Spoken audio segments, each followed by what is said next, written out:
National employment human rights foundation কর্তৃক আয়োজিত 10 বছর পূর্তি উপলক্ষে সম্মানিত অতিথি এবং আমার কেন্দ্রীয় কমিটির ভাইয়েরা, জেলা কমিটির ভাইয়েরা, থানা কমিটির ভাইয়েরা এবং অতিথিবৃন্দ, আমার পক্ষ থেকে এবং আমার জাতীয় পরিবেশ মানবাধিকারের পক্ষ থেকে আপনাদেরকে মোবারকবাদ জানাচ্ছি। আমরা হেঁটে হেঁটে আজ পর্যন্ত 10 বছর পূর্তি উদযাপন করতেছি। তার সামনে আপনাদের অনেক বক্তার বক্তব্য শুনছেন। শোনার পরে একটু যদি আমল করেন এবং জাতীয় পরিবেশ মানবাধিকার পতাকার তলে আসেন তাহলে আমরা ধন্য হব। আমি দুই একটা কথা বলি, আমার বক্তব্য এখানে শেষ করব, কারণ আমরা অনেকক্ষণ আপনাদেরকে কষ্ট দিয়েছি, এই জন্য আমি দুঃখ প্রকাশ করতেছি। আমি সাথে সাথে ভাষা শহীদের মাস 21শে ফেব্রুয়ারি ভাষা শহীদ দিবস, যারা আত্মহুতি দিয়েছে তাদের মাগফিরাত কামনা করতেছি।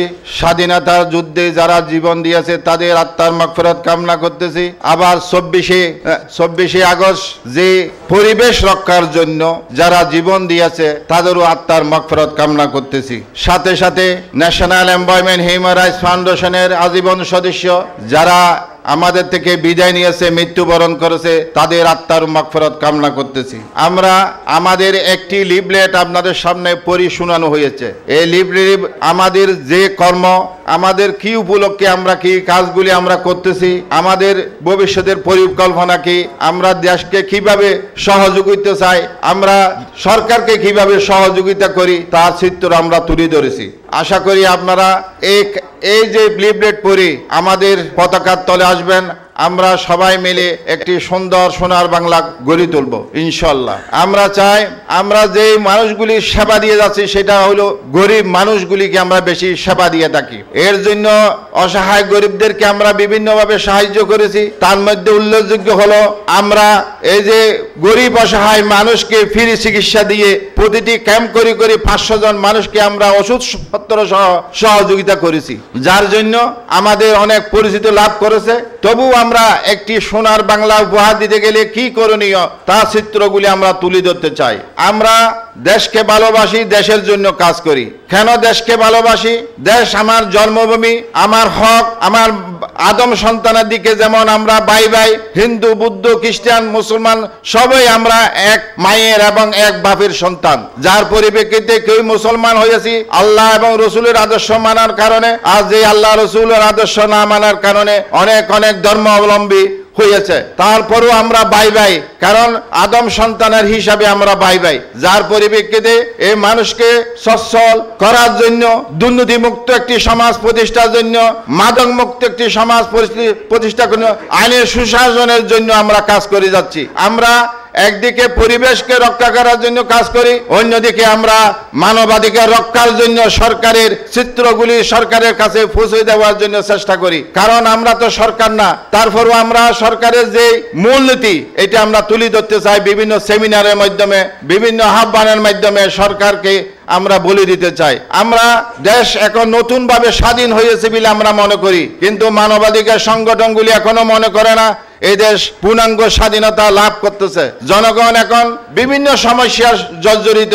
আমরা কারো ঘরের আগুন দেওয়া পছন্দ করি না, কারোকে হত্যা করা পছন্দ করি না। দেশ স্বাবলম্বী হবে, যে অন্যায় করবে তাকে আইনের আওতায় আনে তার বিচার কাঠগড়ায় দাঁড় করাইতে হবে, এটা আমরা চাই। কিন্তু অযথা মানুষকে হয়রানি করা এবং একজন দোষ করলো হাজার জনের যেন মামলা মোকদ্দমা শিকার না হয়, সেজন্য আমরা বারবার অনুষ্ঠানের মাধ্যমে সরকারকে আহ্বান জানিয়েছি। আমরা এমন একটি সুন্দর সমাজ গড়তে চাই যে সমাজের মধ্যে বৈষম্য থাকবে না।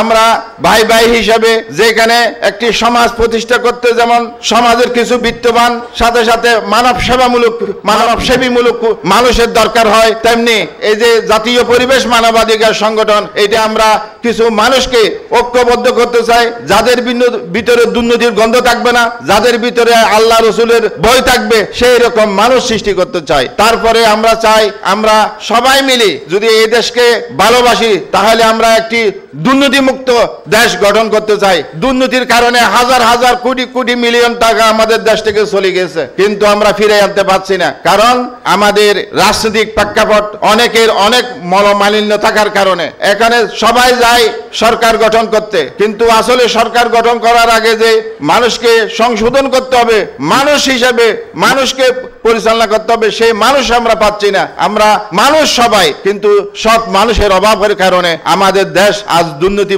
মুক্ত করতে পারলাম না, চাঁদাবাজ মুক্ত করলাম।